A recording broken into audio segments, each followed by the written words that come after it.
Did you know that in the 1920s, when the Soviet Union was gripped by one of its most ruinous famines, the Americans were the only people to step in, come over, and save millions of peasant lives? It's true.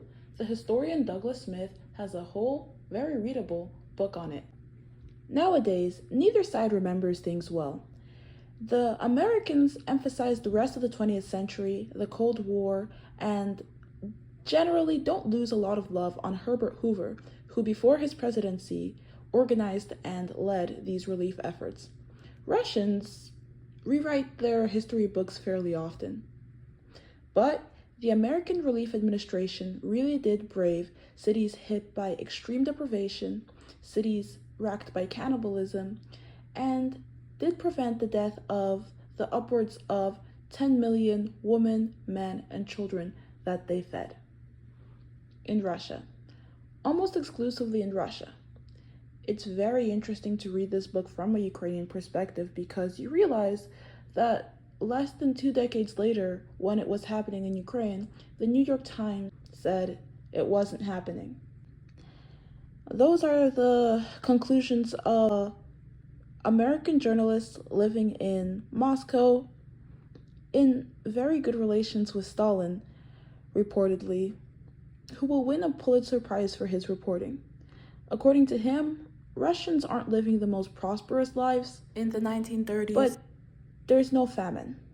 Ukraine and Kazakhstan, who have been more hard hit, are just experiencing shortages. And here's some eyewitness reports of those shortages. Назад не всі можуть йти, пухли, лежать. Розумієте? Як сьогодні пам'ятаю, яка ще нібито далека родичка почала мені говорити, що якби ти міг мені принести буряка чи морку, я кажу, ну у нас нічого немає, Галю, я б тобі приніс, ну нема нічого. А вона пухла, лежить, і це не вона одна, а так багато їх лежить пухлих, і не може встати вже. І каже, тобі добре, ти що будеш завтра сонце бачити, а я вже не побачу сонця. The eyewitness reports, the pictures we have of people lying down, passed out in the street from hunger, trying to sell off the last of their precious items in the hopes of earning enough for a crumb, and waiting all over the city for a way to escape. And wait, we even have Stalin's penned order to Soviet troops about sealing the borders and not letting a single hungry Ukrainian escape from their hollowed out, completely razed, with every piece of grain extracted by the state, homes. They were lying, Stalin wrote, about not having bread.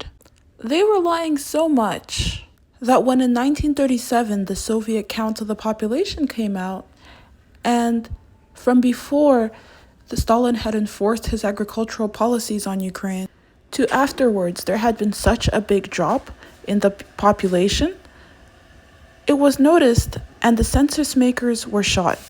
Stalin would have rather had them shot than explain where over 4 million people who used to live in Ukraine went. Why is it so important to remember genocide? So it doesn't happen again.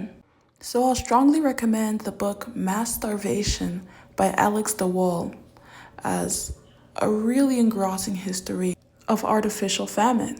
So many people want us to forget and look away. But don't look away. Light the candle for the victims, the innocent victims of an attempt to destroy a nation.